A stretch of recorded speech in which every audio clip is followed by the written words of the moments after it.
Howdy do and good luck, fam. Today we are gonna review Bayonetta, my first game review. Now, I played the original. I played the first one on the Xbox. Just saying, I heard it was gonna be free for Xbox One, and I heard there might be a sequel for the Switch. I will play Bayonetta 2. I didn't have to wait until I get a Wii U for it.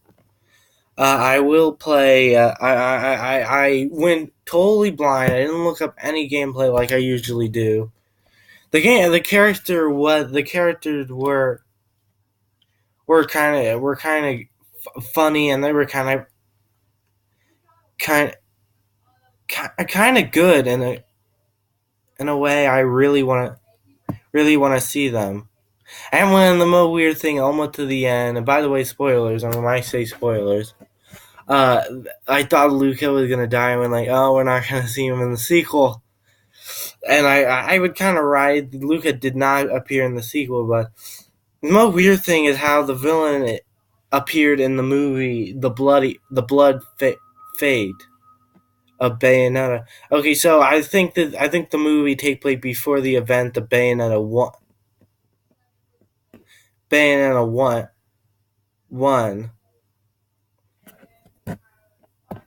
Okay, so we have a little complete timeline here. Okay. They're getting the total territory. Okay, they're the witches who are the urban witches. Bayonetta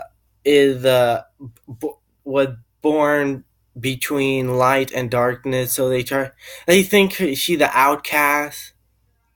Even one of the witches even try to fight her to try to win the little jewel. Even in one of the epilogue where you play with her a bit. You start seeing the little graveyard. Got Team Little Angel, a reference to Devil May Cry. I forgot how the reference went. The original name was. They're even reference to Resident Evil in this. They show Enzo or Hanzo. I think it's Enzo. Enzo. I really don't know how to pronounce the name.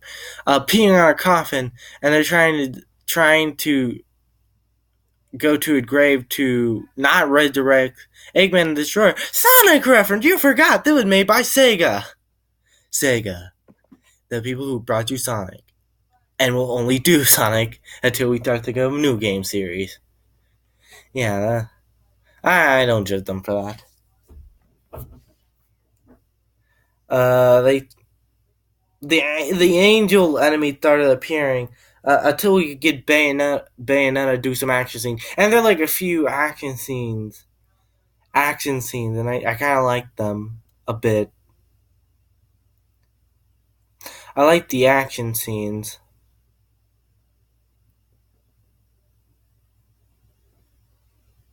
I like the action scenes. Action scene that premiere that cutscene a bit would be instead of playing the game. And then for a few boss I actually fight and kept on dodging. It actually feels like I was playing an anime game. Not Dragon Ball Z. I can say a little bit of Dragon Ball Z. Bayonetta 1 on the Xbox was a kind of a good game. It had. I won't spoil the rest, but I will spoil a few more minutes. I fight the angels. Anzo get captured by the angels. He got dropped on a car. They thought the guy from the Gateway of Hell started giving Bayonetta guns. Okay. Then they actually continue with the story where they're trying to figure out Bayonetta's memories. And I don't know if they're still trying to figure that out in the sequel. Or that was the first mission, trying to get Bayonetta's memory, trying to remember who she is. I think I think they figure out Bayonetta memories in the sequel, or they're still trying to figure out Bayonetta memories. So I'm going to confirm they Bayonetta still almost say kind of get her half of her memory back. Like a few of the cutscenes show Bayonetta's backstory. She was a little girl. Her mother was in jail. It was a It was a good thing. And then there was one scene where you actually meet the younger version of Bayonetta, who keep on calling you mommy. And a weird thing, they get confusing where I thought Bayonetta was a girl and her mother wasn't there. So I think Bayonetta the mother instead, but she'll be dead. Okay, so no, okay, I'm gonna confirm on the little girl part. Okay. I could talk about some of my favorite characters. I can name one. My favorite character is Luca, who's voiced by a Persona 4 character. Don't tell. Just shut up. Just look it up. I heard there's a sequel coming out for the Switch. Maybe for the Switch. I hope they can make it for the Xbox 360 because everyone know they got ticked how Bayonetta 2 turned out. Because now I have to buy a Wii U on my birthday to play that. When we start playing that, and once I make it to the end, I just made it to the end today. It was a good game. It had a good ending, and I thought it was confusing as fuck. It was confusing as fuck. The most weird thing, okay, you see the you start like seeing at the end they start showing the coffin, and then here the other coffin, and then they show the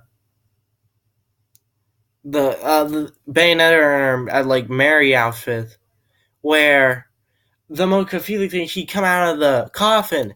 Like, okay, who the freak was that? Who the freak was that? Do we get a new character in the second one, or are we just gonna forget her? Who was she? Who was she? Now you're making me now you're making me clueless. Yeah, they start finding Angel in the ending with Bayonetta say, let dance, baby. I thought the game was good a bit, how the ending, well, it's kind of confusing. Like, watch the ending yourself instead of confusing, and watch the beginning first, and then watch the end, and tell me you don't.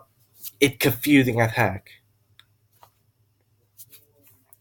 Still got Digimon Adventure trying to work out, but I gotta wait until we make it to the final episode where I explain the ending. Yeah, we're gonna. That's my plan for next Digimon Adventure review.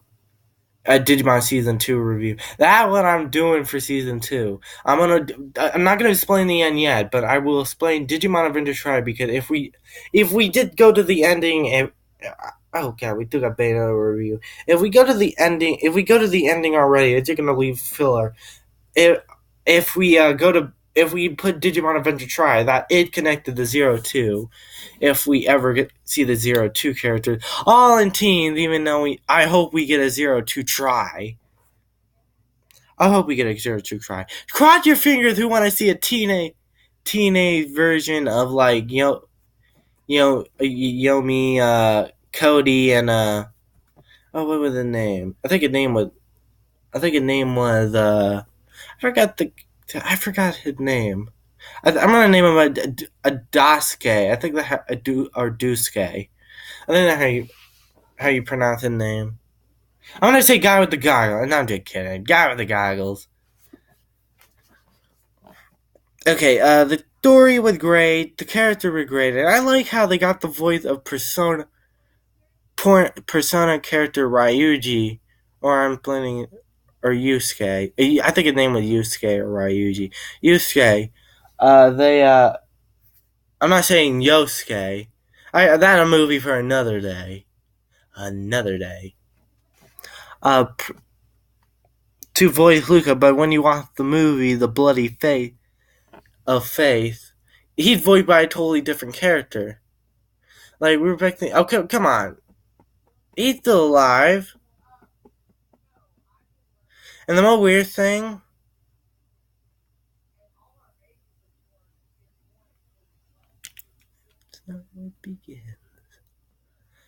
I gave this game a 10 out of 10. I would plan on giving a 10 out of a not a 1 point. I'm going to say 10.10 out of 10. I was going to give it a 10.9 out of 10, but I can't. I love the battle system in that game. It's kind of like a mix of Dynasty Warriors mixed with free roaming a bit. Oh, and by the way, the guy who sell you the stuff, say, what you buying? What you buying?